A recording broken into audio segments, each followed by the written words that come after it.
I know. Hi, good morning. Good morning. Hello. Welcome back. There we go. There I am. Hi, everyone. All right, so pull out your notes. We're going to continue from yesterday.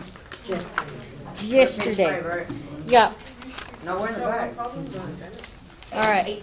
So we're looking at the back of page 5, which is page 6. It looks like this. I want to take just a few moments to label this section. So here on the very far left, I want you to write the word evaluate. And hopefully you'll be able to write it more neatly than I did. Right here on the far left. From where you started yesterday. What this will allow you to do is when you're doing your classwork, have your notes out so that way you can refer to them. And this way, when you get stuck on something that has evaluate in it, you don't have to read here to try to figure out if this is an evaluate example. You just look here. Oh, this is my evaluate examples. And then you can read through here to figure out what you need. Okay? It's a little shortcut for you. Alrighty. Let's go to the bottom of the page. You should only need about 3 lines worth of space. So if you have 3 lines worth of space on the bottom of this page, go ahead and continue writing. If you don't have any room at all, you can go on to the next page. I'm going to put a line here just to, we've got a new idea that's coming up. And this idea is an important vocabulary word. So this idea is important. This important word is the word absolute value. Yeah. The symbol looks like this. Okay? It's 2 vertical bars. They kind of look like ones. But there's a space between them because we're going to put things inside of it. Okay? So I'm putting a little color in there just to show you that there's going to be stuff inside of there.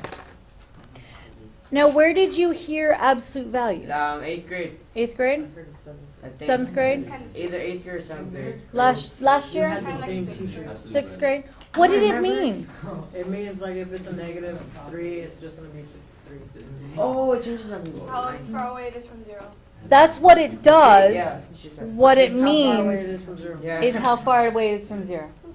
So let's tidy up this definition and let's use some more exact words that are going to show up again and again and again. The absolute value is the distance, the distance a value, hey, side conversations later. The distance a value is from 0.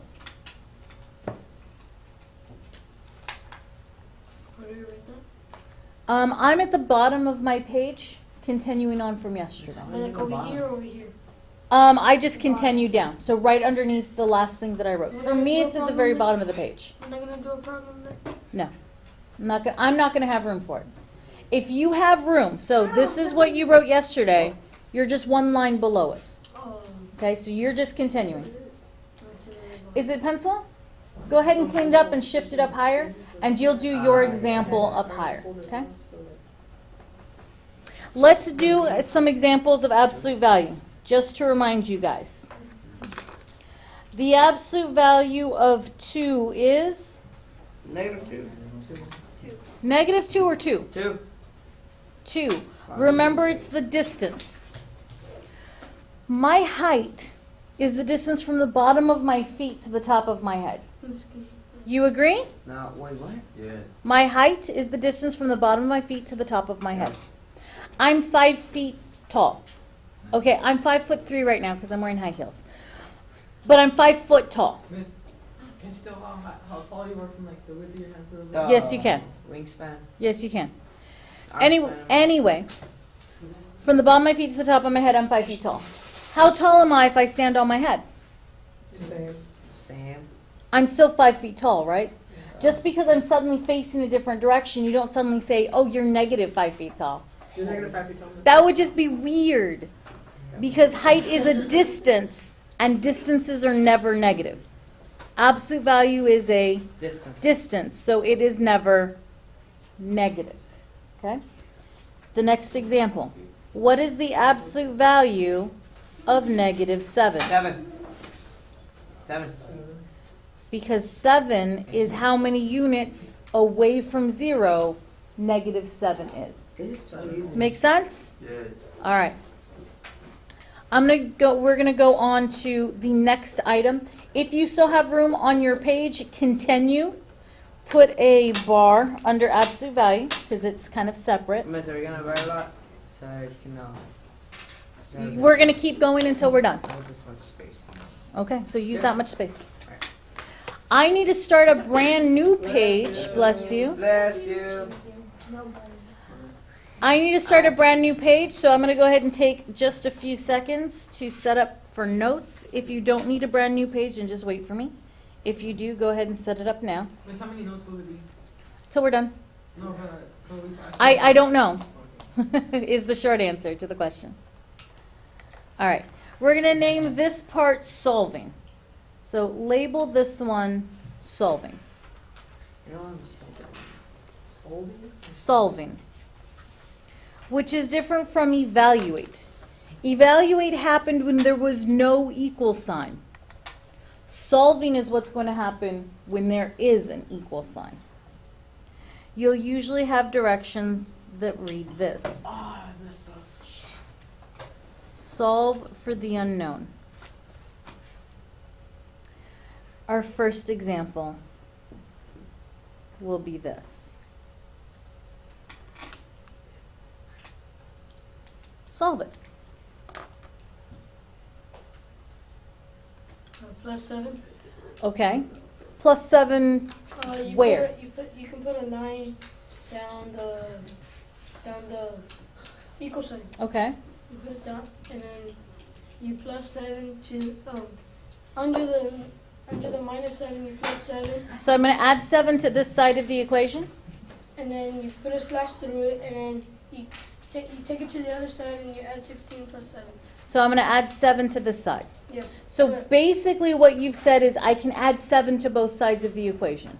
The rest of the stuff, putting the lines and things, is just to help you visualize vertically. Okay? So is that right? It's not, it is right. But putting those lines in there is not necessarily part of what we're doing. 23. It's a neatness thing. Okay? What property Yes. allows you to add things to both sides of the equation? Addition. What was it? Addition. That's an operation. What property? Adding property. Okay. You got to put the word property in there. The addition property. So the reason I'm allowed to do this, I didn't think that was real. yeah, I thought you were like. is the addition property. Now, flip back a page in your notes to page 5 when you get a moment and reread the explanation for the addition property. Does it say what we add to both sides? Yes. The same number, but it doesn't tell us what number that is. You picked 7 for a particular reason, but really, he could have picked any number in the entire universe. You need to cancel out the negative 7. But he wanted to cancel out that negative 7. And that's why 7 was selected And x equals 20. out of all of the numbers that exist in the You just universe. flip the sign, right?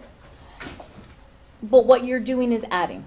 You're grabbing the inverse. You're looking, okay, I have a subtraction, so I'm going to use its inverse. It looks like you're flipping the sign, but that's not what you're doing. What you're doing is using the opposite operation to undo it. And you're selecting the number that you're trying to remove as the number you're doing that operation to. Does that make sense? It's a kind of a really tiny detail that's going to become important really fast. All right. So far so good? Okay. When I do this addition, I'm going to be left with x Equals 20. and 23. Everyone okay with that part so far? Yes. Awesome. And don't you divide? Okay. And the question is, don't you divide? No. And he's saying no. Tell me why you're saying no. Because you already found what x is. Because we've already got x all by itself on one side of the equal sign. There isn't anything else we have to do to solve. Oh, okay, so you're looking for the y, then.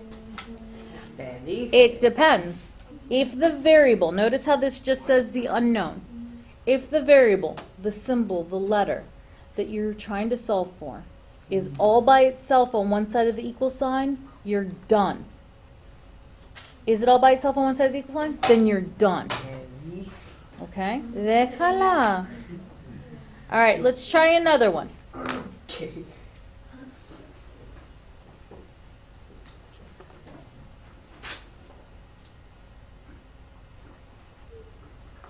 What do we want to do? Get D by Divide itself. by We 4. want d by itself. You're saying divide by 4. What property allows you to divide? The division property. The division property. What does the division property say to do? To divide the same Divide. number. To divide the By same number. number. Okay, divide what by the same number? Four. Both sides. Hello. Divide both sides by the same number, and you had selected 4. Why did you select 4? Because you can, That's on the D you side. can, you can have like D by itself. So that you can get d by itself. 4 is the number that's acting on d, and that's the number you're trying to get rid of. Why did you select division? Because it's multiplication. There's no number for D, so it's 4.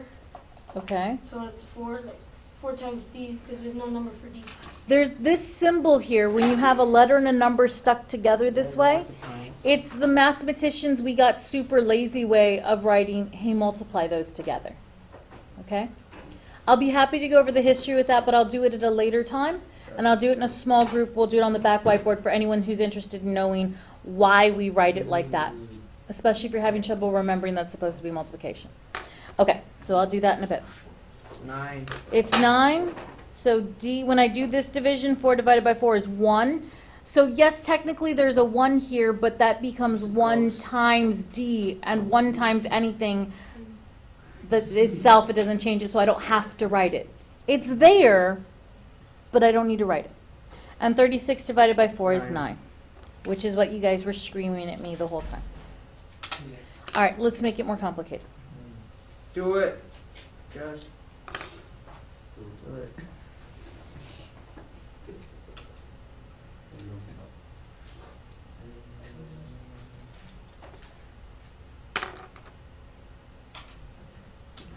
All right, what do you want to do? Can we do this by all? Let's see what we can Minus find. Go ahead. 3y. You want to do minus 3y. Miss, but you can't combine the y's. Yes. Yes, we can, but we can't just grab 2y plus 3y. The You equal see the sign equal is sign? messing around. So we've got to remove one. Say it again. We have to subtract the quantity of y from one side so that it goes away, and it will all be collected on one side. So you pick. Where do you want the y's to show up? The left side or the Left right side? Left side. Left side. The left side is what was selected, so you must remove this one. What do I need to Divide by do? 3. Minus 1. Minus 3y. Minus 3y or divide by something? You have to cancel it out. There's much What more. are we trying to do? Oh, We're we're trying to switch it to the other Trying to side. get rid of this Yeah. entire term. Yes, between those two things there is multiplication, Oh, you did. but between the entire thing and the rest is addition and What's the other subtraction. I wasn't even talking to you. So we're going to select subtraction because the sign is positive. What property allows us to subtract from both sides? Subtraction property. Is there anything else that we want to use the subtraction property for at this step? Yes. The 1. The 1, he says? Somebody's like polar opposite. The 1, he says, correct? Right here. You are allowed to do more than one thing at a time. If it's a property, you have to list all the properties you're using. This one is using the same property, so I only have to list one thing. This is going to become a negative y because 2 minus 3 is negative 1. And this is going to become a negative 5. You put parentheses around it. Am I done? No, Why not? because the y can be a negative. We can't have a negative y. You have to put parentheses. 1, what kind of 1? Negative. A negative or a positive? Negative, a negative. The negative 1. Okay. So we're going to multiply this side by negative 1. Well, how can you guys just divide it? You could divide it as well. I'm gonna divide it. Can't you put a parentheses around it? You could put parentheses around the entire equation, yes. What property allows you to multiply both sides? Multiplication. Okay, that's your justification. You're using the multiplication property. I'll use the division. If you use the division, that's okay. You can also use division. Just make sure you write that it's the division property. And when you're done, your answer looks like this. Y plus 5. So far, so good? Is that how it is on the homework? There's stuff like this in the homework. Yes. And there's different ways. And there's a place for you to write your justification, so you have to write all your property names. You can go to the next. There's a big sum of the blue line. Yes. So far, so good? There's a new packet? Yeah. You should have picked it up yesterday. Oh wait, the 4 to 5. Yes. Oh. All right. Hey, Kay, tell me out, right? Let's, gentlemen, let's try another one, and I'm going to try to make it a little more complicated. Alright.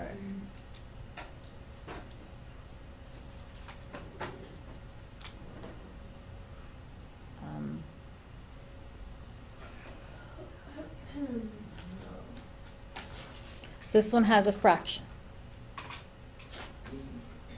Are you already panicking? No. Okay.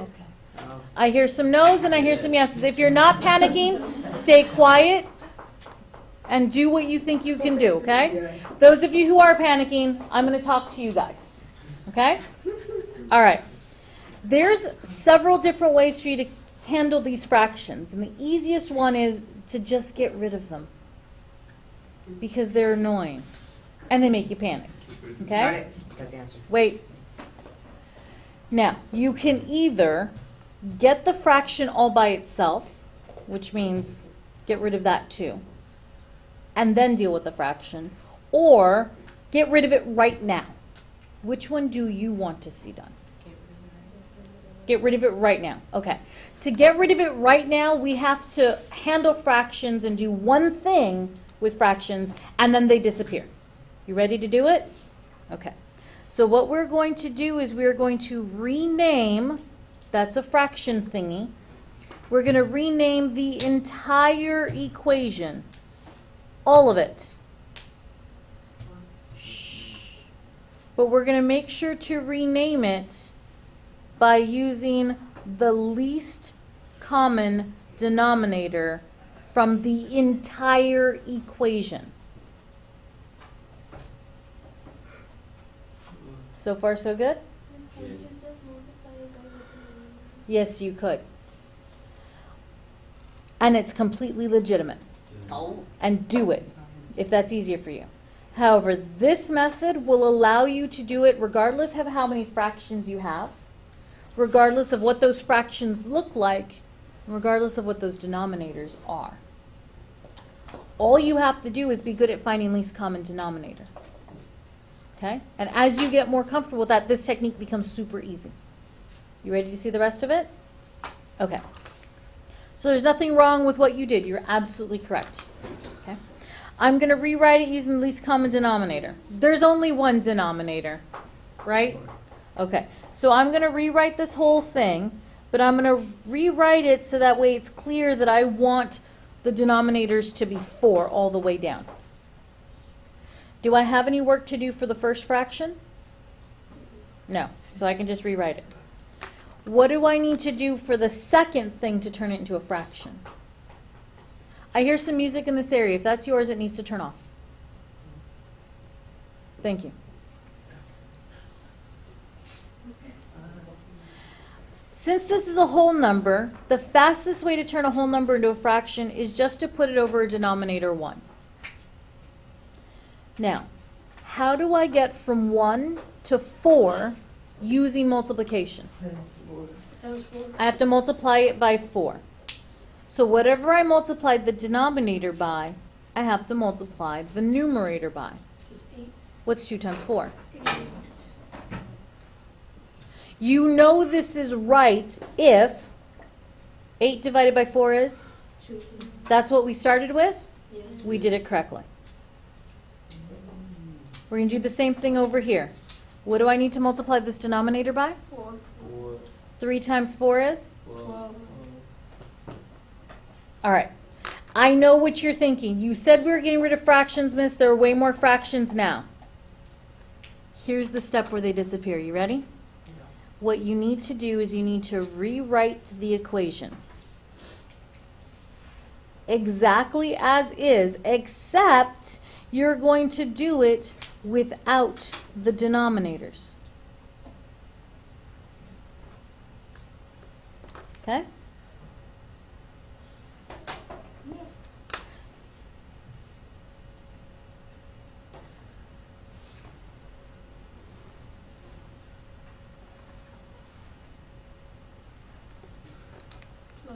And that's what my equation turns into. And suddenly there's no fractions. So you have 2 steps with fractions, and one thing that you have to be able to do with fractions, which is rename them to something with all the same denominator. But once you do, poof, no more fractions. Hint, if you had multiplied everything through by that denominator like you had wanted to earlier, it would have done the exact same thing. Okay? It does the same thing. Can you solve this equation? Yes. Minus 8. Do it. Solve it, write your justifications. Now, those of you who are very patiently waiting, when I finish this line, will we have gotten the same answer? Yes, I did the easiest way. How'd you do it? Wow, particularly. No, I have to be like, dude. Miss, is there an easier way to do this? Because I usually a lot of... What I did was just, I just subtracted 2 at the first. You subtracted 2 at the And I beginning. got 1 F. Okay. 4, and then I multiplied 4. I multiplied by 4 and it gave it to you. Okay. What was that? Yeah, someone's phone. I'm ignoring it. And that's what it Okay. There are more than one ways to do this, like we had said earlier. Now it's kind of Okay? a lot. Yes, this is a lot for this problem.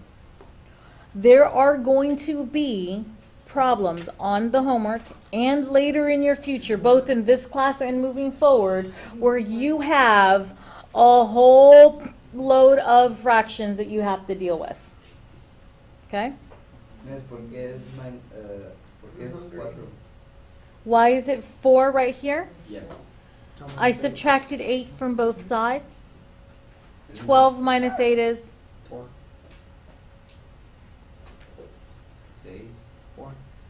4. Grab your calculator and double check. But on that one, it doesn't stay the sign, right? Because sometimes when it's positive and a negative, it'll be a negative. But that one, it's 12. This is addition, subtraction. If it were multiplication, division, then what you're saying is true. Okay.